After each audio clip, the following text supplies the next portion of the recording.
Graça e paz, prezados e prezadas em Cristo. Estamos diante da lição número 6, que fala ainda sobre Pérgamo, promessas aos vencedores. Esta igreja reconhecidamente estava num ambiente desfavorável, mas resistia bravamente. E o Senhor chamou a atenção para que não tivesse espaço e nem lugar para falsas doutrinas, para heresias, o que entendemos pelo texto que havia um certo acolhimento para essas questões, mas o Senhor adverte aquela igreja e a promessa aos vencedores, que é o tema desta lição número 6, nós vamos estudar neste momento, e o texto áureo da lição, Apocalipse 2:17, diz assim: quem tem ouvidos, ouça o que o Espírito diz às igrejas. Ao que vencer, darei de comer do maná escondido, e dar-lhe-ei uma pedra branca, e na pedra um novo nome escrito, o qual ninguém conhece, senão aquele que o recebe. Que promessa gloriosa, que promessa maravilhosa. Novamente o Senhor conclama ao arrependimento. Arrependimento, mudança, é reconhecer a real situação, desejar mudança e dar uma meia volta, tomar um rumo diferente na direção certa. Isso é arrependimento. Então, é a consciência da sua situação, é o desejo de mudança e a mudança propriamente dita numa atitude de tomar agora o caminho certo, o caminho correto, deixando para trás a antiga situação, a vida pregressa, aquilo que fazia parte do nosso passado, abandonar estas coisas e seguir numa direção certa. Isto é arrepender-se, isto é mudar de atitude. E é isto que o Senhor fala para aquela igreja. Porque Deus, Ele é benigno, misericordioso, Ele concede para nós a oportunidade de, então, mudarmos e de escolhermos um caminho melhor, um caminho apontado por Ele, para que assim nós nos adequemos ao seu querer e à sua vontade. E qual é a vontade do Senhor?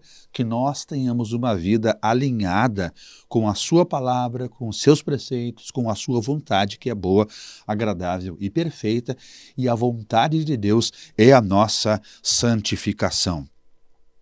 O primeiro ponto da lição fala sobre chamado ao arrependimento.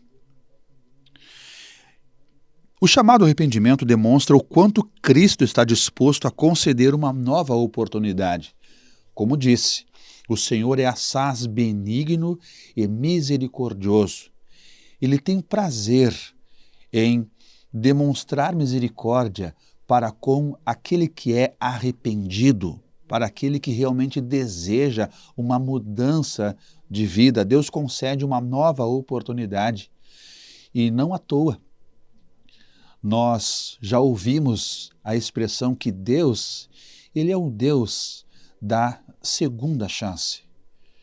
Ele é misericordioso. A sua misericórdia é tão grande. E o texto bíblico de Lamentações de Jeremias nos fala que as misericórdias do Senhor são a causa de nós não sermos consumidos, que as suas misericórdias não têm fim, novas são a cada manhã. Misericórdias que se renovam para aqueles que têm um compromisso, um propósito, o desejo de fazer a vontade de Deus. O caminho para o arrependimento. Arrependimento é metanoia, no grego. Neste caso, não é algo relacionado à mente apenas, ao pensamento, mas também envolve emoção. Metanoia não está ligado simplesmente à razão, ao pensamento, mas também ao sentimento, ao coração. Ou seja, é a vontade, é o desejo de mudar, porque ofendemos a Deus, de certo modo, com as nossas atitudes, com o nosso viver, mas quando nos arrependemos, e desejamos esta mudança, nós encontramos a misericórdia do Senhor. Deus nos favorece com a sua benignidade, com o seu amor, com a sua bondade e nos oferece a oportunidade de tomarmos um rumo diferente na vida. E esta era a situação de Pérgamo, alguém que recebeu ou estava recebendo, uma igreja que estava recebendo a oportunidade, então, através desse chamado ao arrependimento. Não basta simplesmente ficar no campo do imaginário ou do desejo. Tem pessoas que apenas ficam desejando isto, desejando uma oportunidade, querendo, mas não tomam uma atitude. Prezados, são tempos de decisão, são tempos de posicionamento. Não é hora de brincar de ser cristão. Não é hora de protelar uma decisão. É momento de despertamento. É momento de nós realmente retomarmos a nossa posição com Cristo, se não estamos alinhados com o seu querer, com a sua vontade. Eu me refiro agora, se você não aceitou ainda a Cristo como seu Salvador e está protelando, esperando, quem sabe o tempo passar por alguma razão, não faça isso. A oportunidade que o Senhor nos oferece é hoje, é agora. A voz do Senhor ainda está falando conosco, ainda está nos chamando para a sua presença. Meu irmão, se a sua vida não está alinhada com a vontade de Deus, não é momento para ficar protelando um propósito novo com o Senhor. Não é momento para, quem sabe, estar brincando de ser crente, quando convém se comporta como crente, quando não convém, essa semelhança com esse padrão que não está alinhado com a vontade de Deus é adotado. Cuidado! O Senhor conhece os que são seus, e qualquer que profere o nome de Cristo, aparte-se da iniquidade. É o que está registrado na palavra de Deus. O Senhor conhece quem são os seus. E nós precisamos estar verdadeiramente comprometidos com o Senhor. Não ficar no campo do imaginário. É preciso atitude, é preciso decisão. Era isso, em outras palavras, que o Senhor estava dizendo para a igreja de Pérgamo e diz também para nós na atualidade. Arrepende-te e age. O texto mostra que se houvesse omissão por parte desta igreja, o próprio Senhor tomaria uma atitude em relação aos que aderiram à doutrina de Balaão. O Senhor diz assim na sua palavra: quando não em breve virei a ti e contra eles batalharei com a espada da minha boca. Neste chamado que o Senhor faz ao arrependimento, não bastava simplesmente ficar no desejo ou no imaginário. Tem pessoas que muitas vezes querem mudança, mas não tomam uma atitude para que esta mudança ocorra. O Senhor diz assim em Apocalipse 2,16: arrepende-te, pois. Quando não, em breve virei a ti, e contra eles batalharei com a espada da minha boca.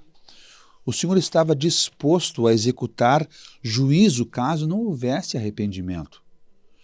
Então, para que nós não sejamos alvo do juízo divino, nós temos hoje a oportunidade de mudar, de tomar um outro rumo na nossa vida. O Senhor nos dá esta oportunidade. Segundo Barclay, a ira de Cristo não se dirige contra a totalidade da igreja em Pérgamo, mas sim contra aqueles que estavam seduzindo, levando pelo mau caminho e tentando a igreja. Ou seja, o juízo não seria sobre a igreja em sua totalidade, mas sim naquela parcela que estava sendo conivente com as falsas doutrinas, com os falsos ensinamentos, mas ainda assim Deus quer usar de misericórdia, por isso chama todos ao arrependimento, mas a questão é que nem todos ouvem a voz do Senhor de modo a tomar uma atitude, tomar uma decisão de real mudança, deixando-se transformar, moldar pela presença e pela ação do Espírito Santo de Deus. Destacamos também a expressão: quem tem ouvidos, ouça o que o Espírito diz às igrejas. Ou seja, o Senhor está falando. Ainda hoje Deus está com a sua benignidade sendo estendida. Deus não quer que as pessoas se percam. É por isso que a igreja proclama as boas novas. É por isso que pregamos o Evangelho. É por isso que no meio da sua igreja, quantas vezes, de forma exortativa, o Senhor fala, querendo que a igreja seja despertada. O Senhor quer o teu despertamento. Quem sabe, você que também nos assiste agora, está, quem sabe, como diz a expressão bíblica, cocheando entre dois pensamentos, ora comprometido com Deus, ora não, ora querendo ser fiel, ora querendo abrir mão do compromisso feito com Deus. O tempo que o Senhor está falando é agora. A sua voz ainda ecoa no meio da sua igreja. O Senhor ainda fala contigo. O Senhor quer a tua decisão. O Senhor quer o teu comprometimento renovado com Ele. Arrependimento é cair na real, ou seja, é reconhecer a situação, querer mudar, permitir-se mudar ou ser mudado por Deus pela ação do seu Espírito Santo, mediante a decisão: eu quero, verdadeiramente quero renovar meu compromisso com o Senhor nosso Deus, porque Ele ainda fala, o Senhor está falando. Ouvir a sua voz e obedecê-la é o que Ele espera da sua igreja. Ele aguarda isso. Ele quer usar de misericórdia para com as nossas vidas, mas é preciso que ouçamos a voz do Senhor, para que não tenhamos o nosso ouvido agravado, que não se possa mais ouvir a voz de Deus, para que não tenhamos nosso coração tão endurecido, insensível ao agir do Senhor. Por mais que saibamos, irmãos, que a palavra de Deus é como um martelo que esmiuça a penha, chega um momento em que Deus tanto dá oportunidade para alguém e esta pessoa não aproveita desta oportunidade, que Deus, Ele se afasta, Ele se retira. Tenha cuidado.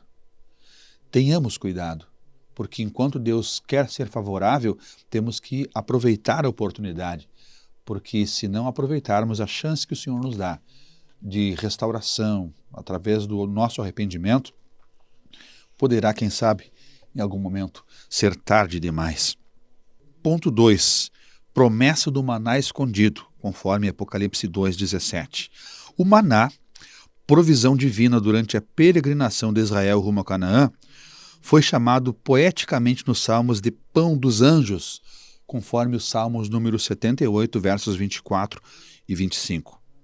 Sustentou o povo até a chegada à terra prometida, quando então cessou, conforme Josué capítulo 5, verso 12. Contudo, em certo momento Israel murmurou contra Deus, desprezando o maná, desejando comer carne, tanto que o povo chamou o maná deste pão vil, querendo comer carne, e assim Deus permitiu que comessem carne, mas conforme o relato de Números, como juízo lá em Quibrote Ataavá, este povo morreu engasgado comendo carne, porque eles desprezaram aquele pão vindo da parte de Deus, querendo satisfazer simplesmente um desejo temporário, satisfazendo um prazer momentâneo, desprezando aquilo que Deus havia dado para eles ou para eles como provisão. Ponto B devemos considerar que a semelhança do povo de Israel lá no Antigo Testamento, que trocou aquilo que era celestial e espiritual por aquilo que era terreno e carnal, assim fizeram alguns crentes de Pérgamo, inclinando-se aos prazeres dos cultos pagãos.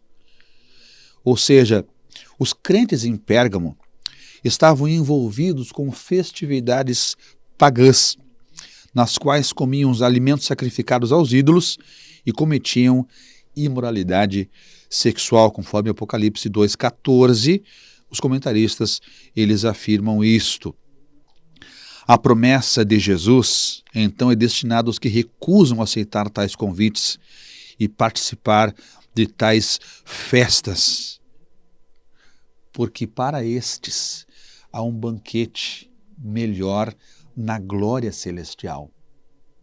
Assim como Israel trocou aquilo que era provisão divina por aquilo que era temporal, terreno e carnal, muitos dos crentes em Pérgamo estavam também se dobrando diante das ofertas do paganismo, alimentos dedicados aos ídolos, a imoralidade sexual que fazia parte dos cultos pagãos naquele momento, deixando de lado aquilo que era espiritual, a vida de pureza, a vida de santidade, a vida de comprometimento com a santificação. Era o que estava acontecendo ali.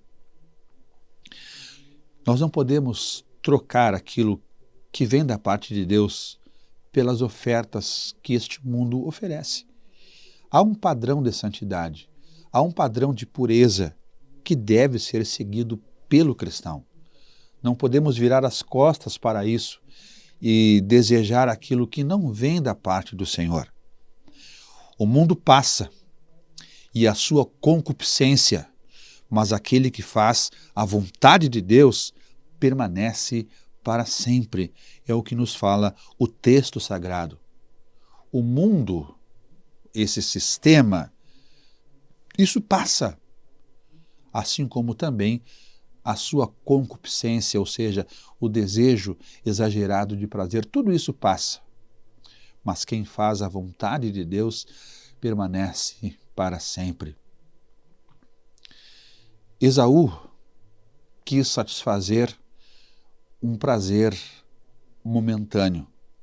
Não era simplesmente uma necessidade do seu corpo de alimentar-se. Ele trocou a bênção, o direito da primogenitura por algo temporal, por algo terreno. Desprezou o que seria uma bênção para toda a sua vida, com impactos na sua própria família, por um prato de alimento que era algo simplesmente para satisfazer uma necessidade naquele momento. E trocou a bênção por algo passageiro. Quantos também têm trocado as promessas de Deus, as bênçãos do Senhor, para satisfazer simples desejos momentâneos, desprezando as promessas de Deus, as bênçãos que vêm da parte do Senhor. O Senhor promete o maná escondido. E quanto a isso, alguns teólogos sugerem que representa uma comunhão especial com Jesus.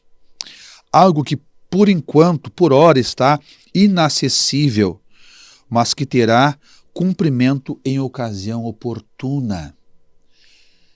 Aquele momento ímpar, aquele momento tão especial na presença de Deus. Na glória celestial, nós teremos comunhão plena com o Senhor. Nós não podemos descrever o que nos aguarda na glória celestial. Nós podemos até pensar, imaginar, mas maná escondido representa, segundo os teólogos, algo que neste momento está inacessível. Mas na glória do Senhor, nós vamos desfrutar destas bênçãos.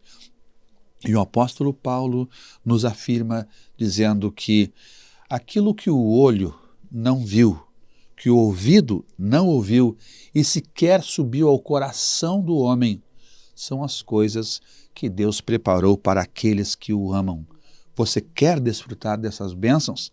Seja fiel ao Senhor. Agarre-se nas promessas que Deus nos faz.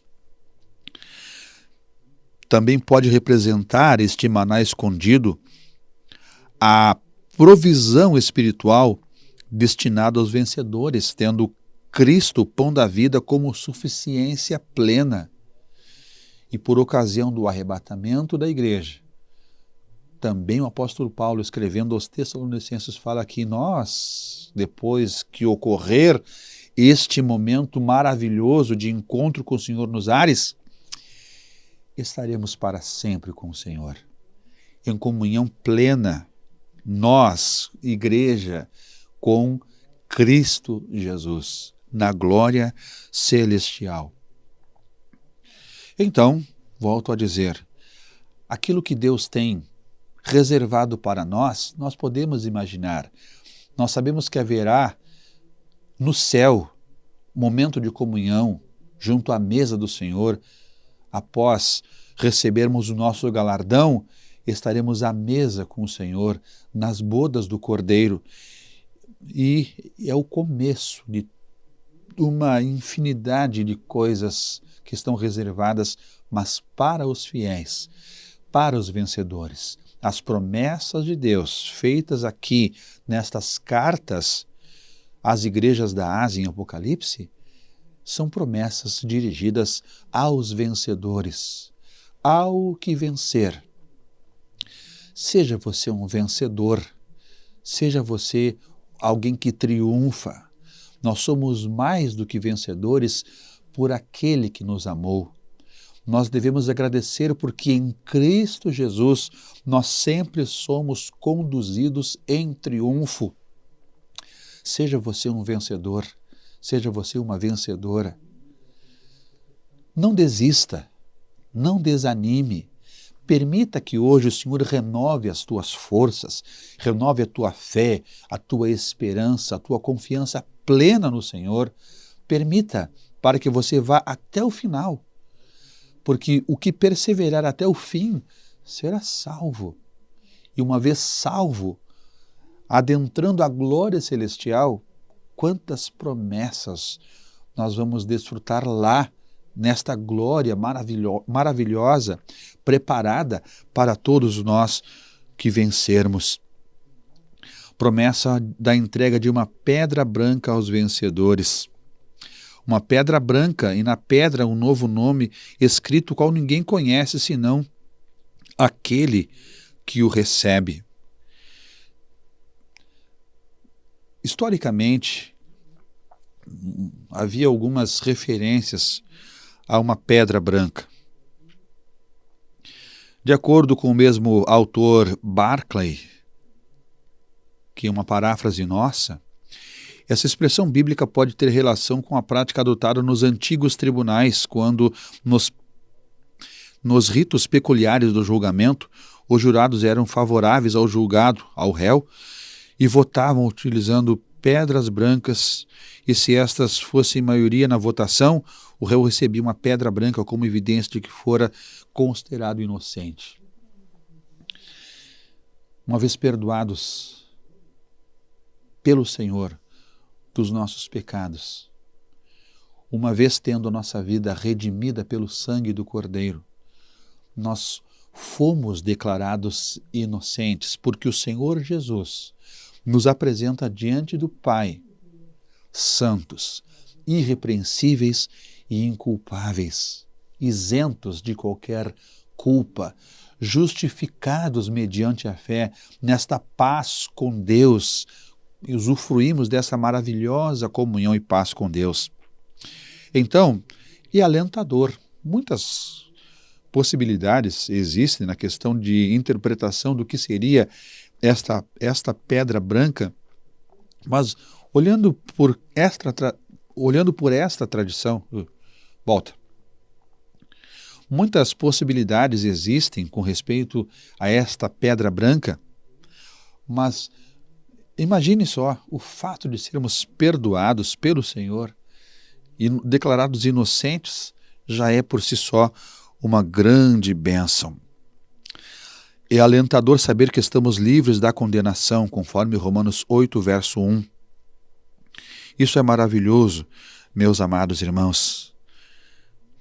Essa vida nova em Cristo Jesus. A garantia da não condenação.